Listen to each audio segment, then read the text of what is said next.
In the last few months, people close to Yaman started noticing something unusual. There was no scandal, no public breakup, no dramatic statement. On the surface, everything looked normal. He was still working, still appearing confident in public, still maintaining his image. But privately, something had shifted. This wasn't a sudden change. It happened gradually. Subtle enough that most people missed it at first. Ken began declining certain social invitations he would normally accept without hesitation. He became more selective with interviews. Even on set, colleagues noticed he asked different kinds of questions, not just about scenes or scripts, but about motivations, meanings, and long-term direction. At first, many assumed it was exhaustion. Fame can wear anyone down.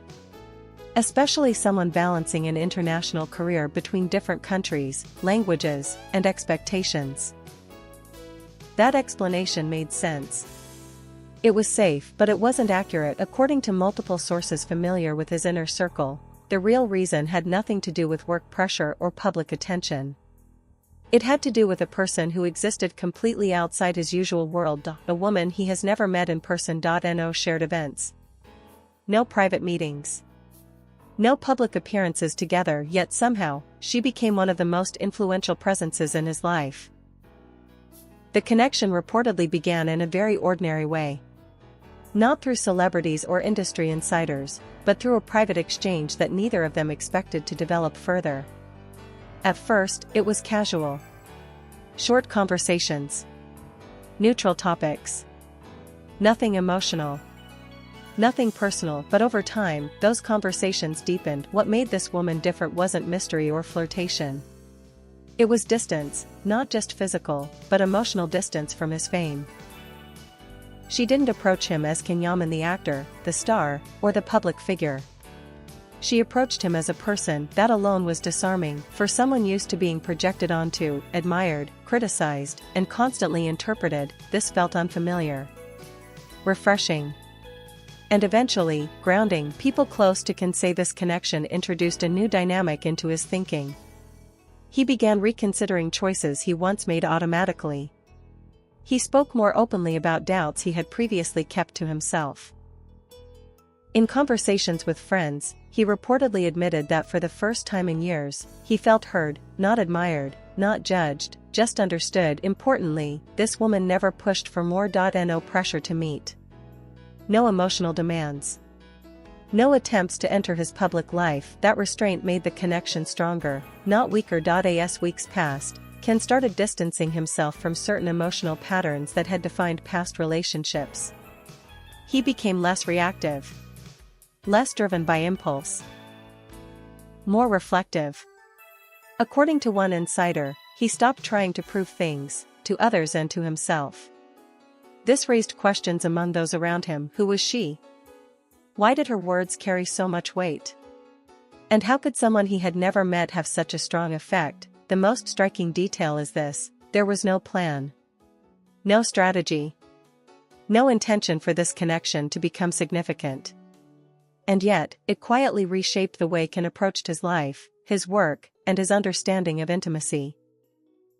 This wasn't a romance in the traditional sense. There were no promises, no future projections. But there was something deeper, a shift in perspective, and once that shift happened, there was no going back. At first, Yaman didn't think much of it. Conversations come and go, especially in a life like his, where people are constantly reaching out for different reasons. He assumed this would fade like many others. It didn't. Over time, the exchanges became more regular. Still private. Still low-key. But consistent. What stood out to Ken was not the frequency, but the tone. There was no urgency, no emotional manipulation, no attempt to steer the conversation toward personal gain. That was new. According to someone who observed the change closely, Ken began adjusting his routine around these conversations. Not dramatically, but noticeably. He stayed up later on certain nights. He became quieter after reading long messages. He started journaling again. Something he hadn't done in years. This alone signaled a deeper internal process. The woman, sources say, asked questions others rarely asked him. Not about projects, contracts, or future fame, but about purpose. About whether success still felt meaningful. About what he wanted his life to look like when cameras weren't around. Those questions stayed with him. Friends noticed he became more cautious when talking about relationships. When asked if he was open to love again, his answers shifted. Instead of confident statements, he spoke about timing, growth, and emotional clarity. This wasn't avoidance. It was recalibration. Importantly, this woman never positioned herself as an emotional solution. She didn't present herself as someone who could fix him or offer comfort on demand. She remained independent, grounded in her own life, maintaining boundaries that were unfamiliar to him. That balance made her influence stronger. At one point, according to a source close to the situation, Ken tried to pull back. Not out of disinterest, but because he felt the connection was becoming too significant for something without a physical reality. He expected resistance. There was none. She accepted the distance without protest. No guilt. No drama. No emotional pressure. And that reaction affected him more than any declaration could have done. It forced him to confront something uncomfortable. His tendency to equate intensity with meaning. This connection wasn't intense in the traditional sense. It was steady. Thoughtful. Quiet. And yet, it changed the way he approached everything else. Around this time, Ken reportedly began re-evaluating several professional commitments. He delayed decisions. Asked for revisions. Chose projects that aligned more closely with his values rather than his visibility. This shift raised concerns among some in his professional circle. One insider admitted, "We didn't know who she was, but we could see her influence." There was no jealousy, at least not openly. But there was unease. Because this woman wasn't part of the industry. She couldn't be managed, controlled, or categorized, and Ken seemed to trust her perspective more than expected. Despite this growing importance, they still hadn't met. No plans were made. No timelines discussed. And strangely, that uncertainty didn't weaken the bond, it strengthened it. Because for Ken, this connection represented something rare, a space where he wasn't defined by reputation or expectation. A place where he could explore uncertainty without being judged, and yet, that space came with a cost. As this influence grew, some people around him began to worry. Not because she was harmful, but because she was powerful, and invisible. As the connection continued, it didn't stay invisible forever. Even without a name or a face, its effects started showing up in Yaman's daily life in ways that couldn't be ignored. The first signs appeared in his closest circle. Friends who were used to having immediate access to him noticed a growing distance. Not emotional coldness, but hesitation. Ken listened more than he spoke. He responded slower. And when discussions turned personal, he often chose not to engage at all. This wasn't typical behavior for him. Those who knew him well understood that when Ken cared, he was present. Fully. The shift made some people uncomfortable. A few even asked him directly if something was going on. His answer was always the same, nothing specific. That was technically true, but incomplete. According to a source familiar with his private conversations, Ken began comparing real-life interactions with the calm clarity he experienced in those long-distance exchanges. Not intentionally, but subconsciously. And the contrast was striking. Where others brought expectations, she brought questions. Where others sought reassurance, she offered perspective. Where others wanted certainty, she accepted ambiguity. This created tension not between Ken and the woman, but between Ken and the world he had always known. At one point, a close friend reportedly challenged him, asking why he seemed so distant from people who had been there for him for years. The conversation became uncomfortable. Ken didn't deny the change. He simply said he was trying to understand himself better. That explanation didn't satisfy everyone. Behind the scenes, concerns began circulating. Was this healthy? Was it wise to let someone unknown shape his decisions? Especially someone who had never even met him. The irony is that Ken asked himself the same questions. According to one insider, there was a moment when he seriously considered ending the connection. Not because it was negative, but because it felt too influential. He worried that he was idealizing someone he didn't truly know. So he tested it. He went silent for several days. No messages. No reactions. No explanations. He expected confusion. Maybe frustration. Possibly confrontation. None came. When he eventually reached out again, her response was measured and calm. She acknowledged the distance without accusation. She didn't ask for reassurance or explanations. She simply continued the conversation as if nothing had been broken. That response changed something fundamental. It confirmed what he had begun to suspect. This wasn't a dependency. It was a choice. At the same time, this emotional shift began affecting how Ken approached past relationships. Names he once avoided discussing now came up more openly. Not with nostalgia, but with clarity. He spoke about mistakes, his own, without defensiveness. People around him noticed. One colleague described it as a quiet emotional reset. But not everyone welcomed it. Some felt pushed aside. Others felt replaced, not by a person, but by an idea. The idea that someone outside his physical world had access to parts of him they no longer did. This created subtle fractures in relationships that had once felt solid. Despite this, Ken didn't pull away from the connection. If anything, he became more aware of its impact. He began setting clearer boundaries in other areas of his life. He said no more often. He avoided situations that felt performative or emotionally draining. The most unsettling realization for him came during a conversation with a longtime associate, who asked whether he thought this woman would ever actually meet him. Ken didn't answer right away because for the first time, he wasn't sure if meeting her was the point. There was a point when Yaman came close to ending everything. Not because the connection had become toxic or disappointing, but because it had become too real.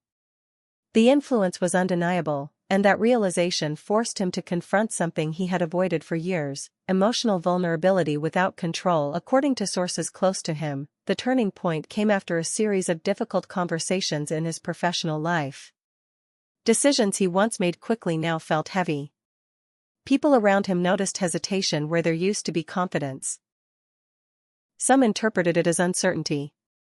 Others saw it as weakness. Ken saw it differently. He felt exposed. This woman hadn't asked for that influence, yet she had it. And the idea that someone he had never met could affect his choices so deeply unsettled him. It raised uncomfortable questions about autonomy, attachment, and emotional honesty. One evening, during a private exchange, Ken confronted the issue directly. He admitted that the connection had changed him, and that he wasn't sure whether that was something he was ready to accept. He expected an emotional response. A plea.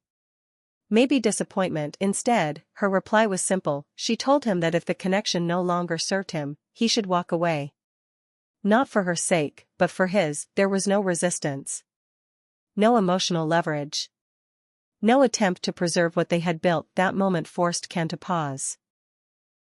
For the first time, he realized that the power of this connection came from freedom, not attachment. She wasn't holding on to him, and that made the decision entirely his. He stepped back again, this time, for longer. During that period, people around him noticed a different kind of tension.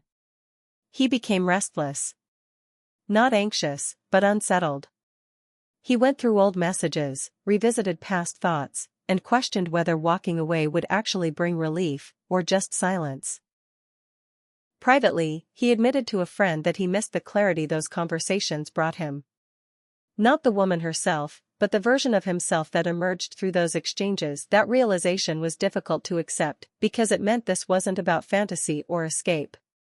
It was about growth, and growth rarely feels comfortable. Eventually, Ken reached out again, not with explanations. Not with apologies. But with honesty. He acknowledged that he had considered ending the connection out of fear, not logic. Fear of change. Fear of losing a sense of control he had always relied on. Her response didn't celebrate his return. It didn't dramatize the moment. She simply accepted it. That quiet acceptance marked a turning point. From that moment on, their exchanges changed. They became less frequent but more intentional. No assumptions. No emotional shortcuts. Just honesty and presence. For Ken, this marked a deeper shift. He stopped seeing the connection as something external influencing him, and started seeing it as a mirror, reflecting parts of himself he had ignored for too long. But one question still remained unresolved.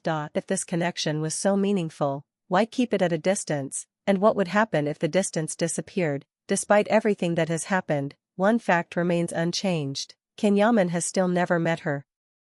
There have been opportunities, scheduling gaps, possible travel overlaps, moments when a meeting would have been easy to arrange. Yet each time, it was quietly postponed, not avoided, but deliberately delayed. According to people close to Can, this decision is not rooted in fear or hesitation. It is intentional. For him, this connection represents something rare, a space untouched by expectation. No cameras. No assumptions. No pressure to perform or impress. Meeting her would change that dynamic instantly. It would introduce reality, with all its unpredictability, into something that has remained carefully honest. Ken understands that those familiar with his thinking say he has come to see this connection not as a romantic destination, but as a turning point. A moment in his life where he stopped reacting and started choosing. In recent conversations, Ken has reportedly spoken about clarity, not certainty, but clarity. He has become more selective about his projects, more guarded with his personal life, and more aware of emotional patterns that once led him into cycles he no longer wants to repeat. This woman did not give him answers. She did something far more disruptive. She asked the right questions, and she never stayed long enough to influence the answers. That, perhaps, is why her impact has lasted. Some in his circle believe that meeting her would diminish the connection. Others think it would deepen it. Ken himself has not committed to either possibility. What matters is that he no longer feels compelled to resolve everything immediately. For someone whose life has been defined by momentum, this patience is new. When asked indirectly about relationships, Ken has recently described himself as open, but careful. Not closed. Not withdrawn. Just intentional. This shift aligns perfectly with the timeline of this unseen influence. There is no dramatic ending here. No reveal. No surprise appearance. No public confirmation, and that is precisely what makes this story different. This woman was never meant to enter his life physically, at least not yet. Her role was to disrupt, to challenge, and to recalibrate. To remind him that connection doesn't always require proximity, and that influence doesn't always announce itself loudly. Whether they ever meet remains an open question, but one thing is clear: the version of Yaman that existed before this connection no longer does. And sometimes, the people who change us the most are the ones who never step into our world, only our perspective.